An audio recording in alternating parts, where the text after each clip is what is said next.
What would you do if you realized you weren't the fiancé, but merely an unpaid logistics manager in your own home? I stood there, frozen, watching Mark, the man I planned to spend forever with, casually lean against the counter and murmur into his phone. "I know, wifey. I'll be home soon." When I confronted him, he didn't even bother to hide it. Instead, he looked at me with a condescending smirk and dismissed me with a shrug. "It's just a nickname, Amber. We've been calling each other husband and wife for ages." Don't overreact. It doesn't mean anything real. In that heartbeat, a cold clarity washed over me. He was right. That nickname had no legal standing. But my name on the lease, the joint bank accounts, and the co-signature on his luxury car, those certainly did. Most women would scream, cry, or shatter plates, but not me. As a senior corporate trainer, I don't deal in emotions. I deal in failing assets. If he wanted to treat me like a stranger with no status, I was going to show him exactly what it's like to live with a stranger who owns everything he touches. Don't look away, because this isn't your typical story of an affair. This is a strategic extraction, a withdrawal planned down to the very last comma, where I used his own arrogance as the ultimate weapon to crush him. Only 48 hours later, Mark triumphantly brought that woman back to our home, convinced he had erased me. But what awaited them wasn't a fresh start. It was a locked door, a terminated lease, and a financial domino effect that Mark could never hope to survive. Stay until the very end, because I am going to show you the terrifying power of a woman who stops arguing and starts closing the files on her life. My name is Amber, a 38-year-old instructional designer who has spent over a decade perfecting the art of taking complex, chaotic information and organizing it into seamless, efficient systems for Fortune 500 companies. I have always been the woman who could spot a structural flaw from a mile away, the one who builds the frameworks that keep large organizations running without a hitch. I applied that same precision to my personal life, believing that with enough dedication and organization, I could build a future that was as stable as it was beautiful. The afternoon my world fractured didn't start with a scream or a slammed door. It started with a cup of chamomile tea and the soft hum of a video call from the home office. Mark, my fiancé of 3 years, was finishing a late session meeting. I walked in quietly, intending only to leave the tea on his desk, when his phone, lying face up and connected to his laptop, lit up with a notification. My eyes instinctively drifted to the screen. I expected to see my own name, perhaps accompanied by a heart emoji, or a pet name we had used since our first trip to Napa. Instead, I saw a contact label that felt like a bucket of ice water poured down my spine. There, under a missed call notification from my number, I wasn't listed as Amber or fiancé or even love. I was saved in his phone as property manager. I stood there, the steam from the tea rising between us, as the silence in the room became heavy and suffocating.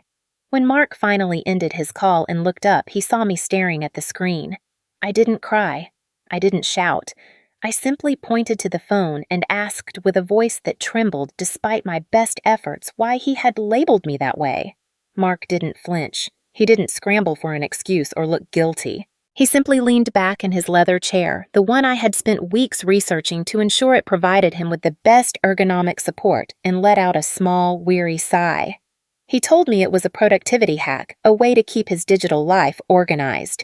He explained with a clinical calmness that made my blood run cold that since I handled the lease, the utility bills, the grocery deliveries, and the household logistics, it made sense to categorize me where I functioned most. He said it helped his brain stay in work mode when he saw my name pop up during the day. He dismissed my humanity with the same casual tone he would use to explain a filing system to an intern. In that moment, the instructional designer in me took over. I couldn't help it. My mind began to perform an involuntary audit of the last 5 years of our lives, viewing our relationship not through the lens of romance, but through the cold, hard logic of a corporate structure. I began to replay our recent conversations, noticing for the first time the subtle, calculated shifts in his language. When we talked about the grueling hours I spent managing our home, preparing his meals, and organizing his social calendar, he always used the word we. We need to get the house cleaned. We need to make sure the car insurance is renewed. But the moment the conversation shifted toward our future assets, the equity in the home we planned to buy, or the investment accounts I was helping him fund, the pronoun shifted instantly to I. I want to make sure the title is clear. I need to maximize my returns. I realized with a sickening jolt that I wasn't his partner. I was his unpaid chief operating officer. I was the person keeping the infrastructure of his life from collapsing, providing him with the stability and comfort he needed so that he was free to seek emotional fulfillment elsewhere. Everything about our life together had been a carefully constructed illusion of stability. To our friends and family, we were the gold standard of a modern, successful couple. We had the joint lease on a luxury apartment in a neighborhood I had scouted. We had the high-end SUV that I had co-signed for because his credit score wasn't high enough to secure the premium interest rate. I had built a meticulous schedule for us, a rhythm of life that ensured he never had to worry about a late fee, a missed appointment, or a dirty shirt. I had treated our relationship like the most important project of my career, pouring every ounce of my professional skill into making his world run smoothly. I thought I was building a foundation for a marriage, but as I looked at that phone screen, I realized I had merely been building a platform for him to stand on while he looked over my head for someone else. This wasn't a messy, passionate betrayal born of a moment's weakness. This was a high-stakes corporate takeover of my life. I had been utilized for my skills, my credit, and my labor, and now that the property manager had served her purpose, the owner was ready to move on. The stability I had cherished was actually my greatest liability. That was the moment I realized I wasn't being cheated on. I was being professionally phased out of my own life. The days following my discovery of the property manager label were a masterclass in psychological warfare. Mark didn't go on the defensive with anger. Instead, he weaponized the very professional language I had taught him, turning my own career against me. Every time I tried to bring up the coldness of that contact entry, or the emotional distance growing between us, he would lean back, fix me with a patronizing look of forced patience, and begin to deconstruct my feelings as if they were a poorly drafted project proposal. He told me that I was overanalyzing the data, that my professional habit of spotting structural flaws was causing me to see crises where there were only coincidences. He used terms like emotional bandwidth and cognitive bias to tell me that I was simply too exhausted from my workload to perceive our relationship accurately. It was a sophisticated, mature form of gaslighting that made me feel small and unevolved. He framed his late-night texts with a younger colleague named Sarah, not as an indiscretion, but as a mentorship, telling me that my discomfort was merely a symptom of my inability to understand the modern collaborative workplace. He made me feel like an outdated software system, one that was too rigid and filled with old-fashioned bugs to handle the fluid, open nature of his life. For a woman like me, who prides herself on being the most capable person in the room, being told that my internal compass was broken was a special kind of torture. I began to shrink, questioning my own intuition, wondering if I truly was just being too much. This fog of self-doubt might have swallowed me whole if it weren't for the impending arrival of our 5th anniversary. We had always talked about the 5-year mark as our milestone, the moment we would transition from an engaged couple to a married one. I found myself clinging to the hope that a grand gesture was coming, something to prove that his corporate speak was just a defense mechanism and that he still saw me as his partner. It was during one of my routine audits of our shared bank account, a task I performed with the diligence of a forensic accountant, that I saw it. A transaction from a high-end boutique jeweler in downtown Chicago for $6,000. My heart leapt into my throat. The date was 3 days before our anniversary. I spent the next 48 hours in a state of nervous anticipation, convinced that this was the proposal I had been waiting for, the moment the property manager would finally be promoted back to fiancé. I kept the secret to myself, watching him across the dinner table, looking for a glimmer of the man I loved behind the mask of the professional strategist. The anniversary arrived on a Friday. Mark came home late, citing a project deadline, and handed me a small rectangular box. My hands shook as I opened it, but when the lid popped, the air left my lungs. It was a beautiful, high-quality leather briefcase. Professional, functional, exactly what a property manager would need. It was not a $6,000 piece of jewelry.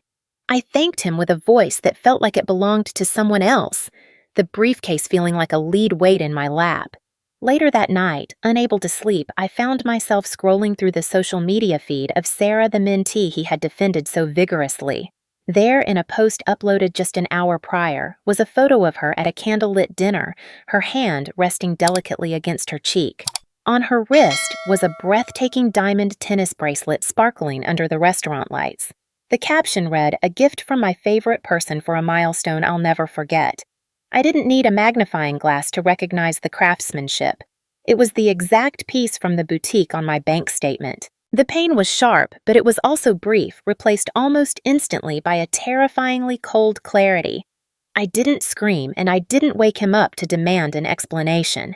Instead, I sat at my desk in the dark and took a high-resolution screenshot of her post, then a screenshot of the bank transaction. I opened a new folder on my encrypted drive and labeled it Evidence. In that moment, something fundamental shifted inside me. The emotional hurt, the yearning for him to love me, the desperate need for validation, it all evaporated, leaving behind the one thing I knew how to use better than anyone else, my strategic brain. I realized that if I fought him on an emotional level, I would lose. He was better at the game of words and psychological manipulation. But if I treated this like a failing merger, I could control the outcome. I began to perform a different kind of audit, one that moved beyond bank statements and into the very infrastructure of his existence. I looked at our joint lease and remembered the addendum I had insisted on, the one that allowed either party to terminate their responsibility with 30 days' notice if certain conditions were met. I looked at the co-signed loan for the luxury SUV sitting in the garage, a car he could never have afforded without my pristine credit score. I looked at the utility accounts, the insurance policies, the automated investment transfers that were all routed through my primary management. I started to identify the invisible threads that held his comfortable, arrogant life together, realizing that nearly every single one of them was clutched in my hand. He had spent months trying to convince me that I was the one who was lucky to be with him, that I was the one who was too much. Yet he was living in a world built entirely on my labor and my signature. He had turned me into a utility, but he had forgotten the most basic rule of a utility: when the bill goes unpaid and the provider walks away, the lights go out. I was no longer interested in why he was doing this or how he could be so cruel. I was only interested in the cost of his betrayal. While he was busy managing my emotions, I started managing my exit strategy. The transition from being his partner to being his silent adversary happened with a terrifying fluidity. While Mark spent his evenings draped over his phone, likely texting Sarah about their next milestone, I sat in the living room with my laptop, looking to any casual observer like a woman catching up on her corporate training modules. In reality, I was conducting a surgical strike on the infrastructure of his life. I had spent years building a world that was comfortable and frictionless for him, and I knew exactly which pillars to pull to ensure the roof didn't just leak but collapsed entirely after I was safely out from under it. My first move was the lease. When we moved into this luxury high-rise, I had utilized my professional experience in contract negotiation to insist on a very specific roommate release clause. At the time, I told Mark it was a standard safety net for high-value professionals, but now it was my escape hatch. I contacted our landlord, a pragmatic man who only cared about on-time payments, and informed him that I would be vacating the property in 30 days. Because I was the one with the six-figure salary and the impeccable rental history, the landlord was initially hesitant to let me go. However, I presented a solution that appealed to his bottom line. I suggested he offer Mark a new individual lease, one that made Mark the sole person responsible for the rent, the damages, and the legal liabilities. Mark, fueled by a toxic mixture of ego and a desire to prove he didn't need my supervision, signed the new paperwork with an arrogant flourish. He saw it as a victory, a symbolic reclaiming of his space. He didn't realize that by signing that document, he had signed away the protection of my income, leaving himself one paycheck away from an eviction notice he couldn't negotiate his way out of. Next, I addressed the life support systems of the household. For 5 years, I had been the invisible hand that ensured the lights stayed on and the internet never lagged. I didn't want to be petty. I didn't want to simply cut the power and give him a reason to call me in a panic.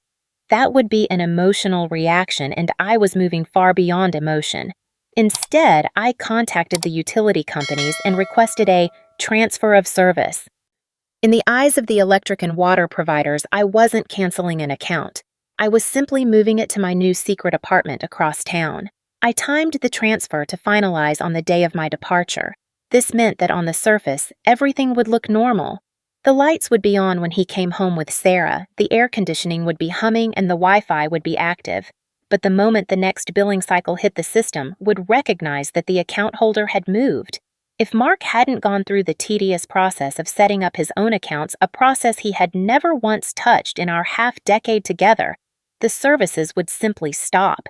He wouldn't even receive a warning call because those calls would go to my new number. I was leaving him in a house of cards where the very air he breathed was being billed to a ghost.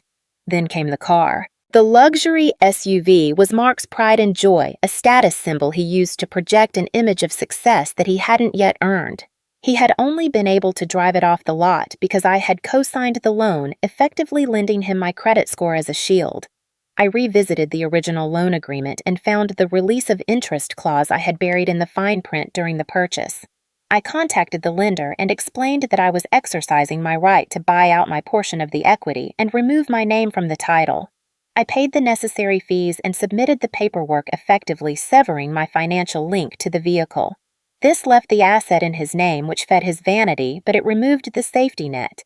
Without my name on the account, the lender no longer had a reason to be lenient. There would be no grace periods for him, no courtesy calls to a reliable co-signer if a payment was 48 hours late. I knew Mark's spending habits better than he did. He lived for the moment, often letting bills sit until the final notice. I was ensuring that the very next time he chose a night out with Sarah over his car payment, there would be no one to catch the fall. He would walk out to his driveway one morning to find an empty space where his ego used to be parked, and I wouldn't even be there to hear the news. Throughout this entire process, I remained the perfect, quiet property manager. I made him his favorite dinners, kept the house spotless, and even started packing small, inconspicuous boxes under the guise of decluttering for the new season. Mark watched me with a smirk, convinced that his gaslighting had worked. He saw my silence as defeat, my efficiency as a sign that I had accepted my lower status in his new hierarchy. He would occasionally offer a patronizing comment about how much better things were now that I wasn't so emotional or difficult. I would just nod and offer a thin, practiced smile. I let him believe he was the master of his domain, the king of a castle I was graciously maintaining for him. Every time I taped up a box or made a call to a bank, I felt a piece of the old Amber, the one who wanted to be loved, wither away, replaced by a woman who was becoming an architect of his ruin. He thought I was being submissive by packing quietly. He didn't realize I was actually de-platforming his entire existence. The move happened with a cold surgical precision that Mark mistook for defeat. On the day I officially moved the last of my meaningful belongings to my new residence, he didn't even offer to help. Instead, he watched from the kitchen island, sipping an espresso I had bought for him with a look of triumphant relief. He truly believed he had won a battle of wills, successfully managing out a difficult asset. Within hours of my departure, my social media feed, which I was now monitoring with clinical detachment, lit up with the fruits of his perceived victory. There were photos of Sarah the mentee posing in our living room with a glass of champagne, the caption reading, "Our new beginning in our new home." Mark had wasted no time. He had even called a locksmith to change the deadbolts, a move intended to be the final symbolic slamming of the door on my era. It was a gesture of supreme arrogance, a way of marking his territory and ensuring that the property manager could never return without his express permission. He wanted me to feel the sting of being an outsider, an intruder, in the space I had meticulously curated for 5 years. I chose that exact evening during their celebratory move-in dinner to return for my final box of logistics files. I didn't use a key. I simply knocked. When Mark opened the door, his face was a mask of irritated surprise. Sarah standing just behind him in a silk robe that used to be a gift from him to me. The apartment was filled with the scent of a high-end catering service, and the sound of jazz, an expensive atmosphere built on a foundation of sand.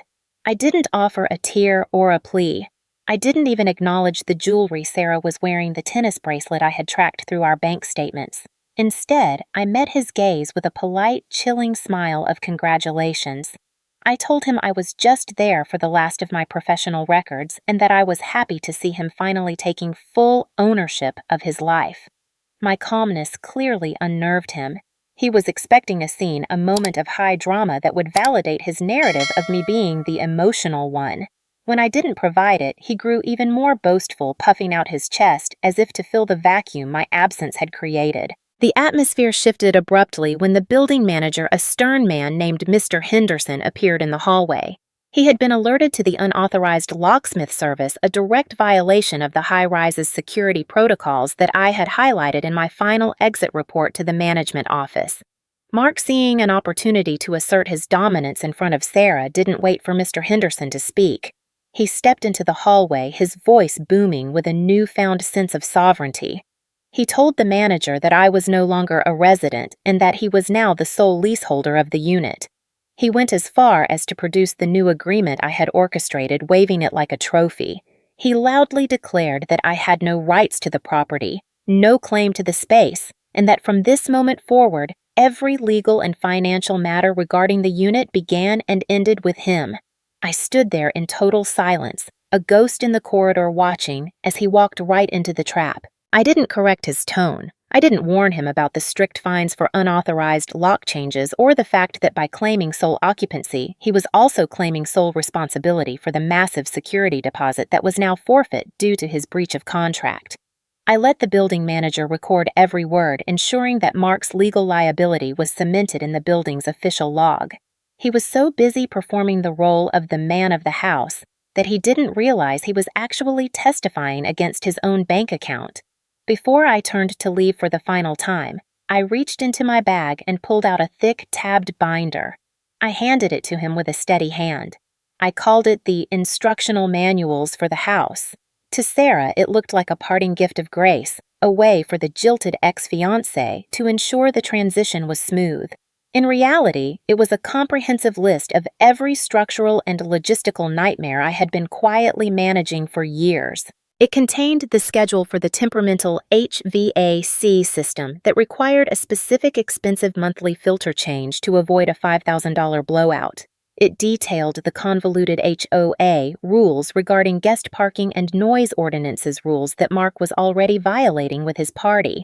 It listed the specific plumbing quirks of the master bath that required constant vigilance to prevent a backflow that would flood the downstairs neighbor's unit, a neighbor who happened to be a high-powered attorney. I had spent years being the shield that protected Mark from these frustrations, fixing them before he even knew they existed. Now I was handing him the burden of that knowledge without the skill set to execute the solutions. I was giving him the keys to a kingdom that was designed to fail without its architect. As I walked toward the elevator, I could hear Mark laughing back inside the apartment, telling Sarah how helpful it was that I had finally accepted my place. He thought he had inherited a palace of luxury and freedom. He believed he had successfully purged the logistics from his romance, leaving only the pleasure. He didn't understand that a home isn't just four walls and a nickname. It's a living system of obligations, contracts, and costs. By demanding to be the sole authority, he had stripped away the only person who knew how to keep the roof over his head. I felt a strange sense of peace as the elevator doors slid shut, separating me from the life I had outgrown. I was leaving with my credit intact, my future secure, and my dignity reclaimed. Mark was left with a bottle of expensive champagne and a mountain of debt he couldn't yet see. He was so proud to finally hold the keys, he didn't notice the house was already starting to burn. The systemic explosion didn't happen with a bang. It happened with a click, the sound of a digital relay shutting down 1,000 miles away at the utility company's headquarters. It was a Tuesday evening a week after my departure when the first domino fell. A massive late winter storm was rolling across the city, the kind that makes you grateful for a warm, well-lit sanctuary. But for Mark, that sanctuary had just expired. Because I had successfully transferred my utility services to my new residence, and because Mark had spent his first week as a sole leaseholder celebrating rather than filling out paperwork, his account simply ceased to exist. The electricity, the heat, and the high-speed internet he relied on for his late-night mentorship sessions vanished in a heartbeat. Plunged into a cold, freezing darkness, he was suddenly faced with the reality of a world without a property manager. At the same time, the building manager followed through on the threat Mark had so arrogantly invited. An official cure or quit notice was taped to his newly locked door, citing the unauthorized security breach and the forfeiture of the deposit. Without my six-figure salary to balance the books, and my credit score to act as his financial ballast, the luxury lifestyle Mark had been projecting transformed into a crushing financial black hole. The rent was due, the penalties were mounting, and the man who wanted to be king was finding himself without a treasury. The romantic illusion he had built with Sarah began to dissolve the moment the comforts I provided were stripped away. Sarah quickly realized that being the wife wasn't a title of prestige.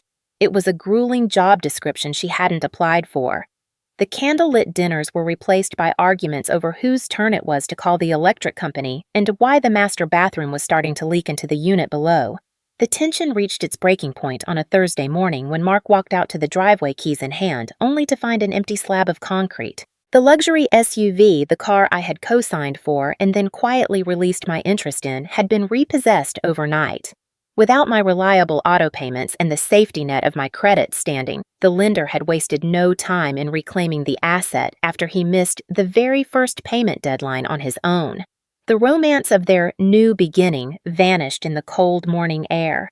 They weren't building a life together. They were merely two people huddling in a dark apartment I had curated, fighting over the scraps of a lifestyle they couldn't afford to maintain. Sarah didn't want a partner. She wanted the man she thought Mark was when I was the one standing behind him, making him look successful. My phone finally buzzed late that night. It was a call from Mark, but the voice on the other end was unrecognizable. Gone was the patronizing corporate speak strategist who had told me I was overanalyzing the data. In his place was a desperate, angry man who sounded like he was drowning. He screamed that I had destroyed his life, that I had sabotaged him, and that I was a cold, calculating monster for cutting him off without warning. I sat in my new living room surrounded by the peace and order I had created for myself and let him finish his tirade. When he finally ran out of breath, I responded with a voice that was as steady as a surgeon's hand. I told him that I didn't destroy anything. I reminded him that he was the one who insisted on being the sole leaseholder. He was the one who told me that our roles had no real meaning. I explained that I hadn't attacked him. I had simply stopped holding his world together for him. I told him he wanted to be the man of the house, and now he was finally getting exactly what he asked for the full, unvarnished cost of his own existence. I wasn't his property manager anymore, and I certainly wasn't his victim. I was the architect who had designed the system, and I was the only one who knew how to walk away from it while leaving the structure intact for its new rightful owner, the consequences. As I hung up, I felt a weight lift off my shoulders that I hadn't even realized I was carrying. For years, I had defined my worth by how well I could support him, how invisibly I could manage his chaos, and how much of myself I could pour into his success. But in that silence, I realized that my value was never tied to his approval. It was in my ability to build, to manage, and to thrive on my own terms. Mark had thought he was replacing me with something better, something younger and more fluid, but he had actually just traded a powerhouse for a void. He had traded a partner who built empires for a spectator who only wanted to sit on the throne. The systemic collapse of his life was merely the natural result of removing the only part that actually functioned. He was left in the dark in a house he couldn't keep with a woman who didn't want him once the money ran out. The last thing he sent me wasn't an apology. It was a realization that he had replaced a partner with a void he couldn't fill. 6 months after the digital relay clicked shut and the lights went out on my old life, I found myself sitting on the sun-drenched patio of a high-end cafe in the city's most vibrant district. The spring air was crisp, and for the first time in years, I felt entirely unburdened. My career as an instructional designer hadn't just survived the transition, it had flourished. By applying the same life audit skills and rigorous structural analysis I used to dismantle my past to my own consulting business, I had doubled my income and built a reputation for helping firms navigate complex organizational shifts. I looked radiant not because of a new relationship or a superficial makeover, but because the hollow exhaustion that comes from carrying another person's weight had finally evaporated. I was no longer the invisible property manager of a failing household. I was the CEO of a thriving life. My schedule was mine, my credit was pristine, and my peace of mind was non-negotiable. While I was finishing my latte, a shadow fell across my table. I looked up to see Mark, and for a moment, I truly didn't recognize him. He looked haggard, his face lined with a stress that no amount of corporate speak could mask. He was wearing a suit that looked slightly unkempt, a stark contrast to the perfectly pressed shirts I used to prepare for him every morning. Behind him, Sarah stood near a cluttered mid-range sedan, her arms crossed and her expression one of permanent dissatisfaction. They were living in a much smaller apartment on the outskirts of the city. A place Mark had been forced to settle for after his eviction and ruined credit score made him a pariah to every reputable landlord in the area. They were embroiled in a hushed, sharp argument over something as trivial as a parking ticket or a grocery list, the very basics of existence that Mark still hadn't mastered. The man who had once patronized me about emotional bandwidth now looked like he was one minor inconvenience away from a total breakdown. Sarah's eyes met mine, and in that second, the mirror reflection was complete. I saw the flash of resentment in her gaze, the defensive posture of a woman who thought she had won a prize only to find she had inherited a liability. Instead of the spite I thought I might feel, I was surprised by a wave of genuine pity.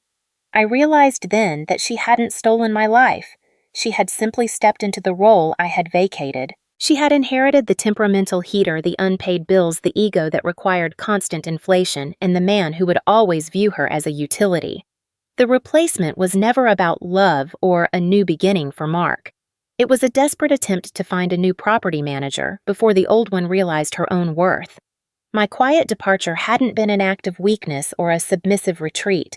It was the most professional notice of resignation I had ever drafted. I had fired him, and Sarah was the unfortunate soul who had taken the job without reading the fine print. I offered them a polite, distant nod, the kind you give a former colleague you barely remember, and walked away toward my own car.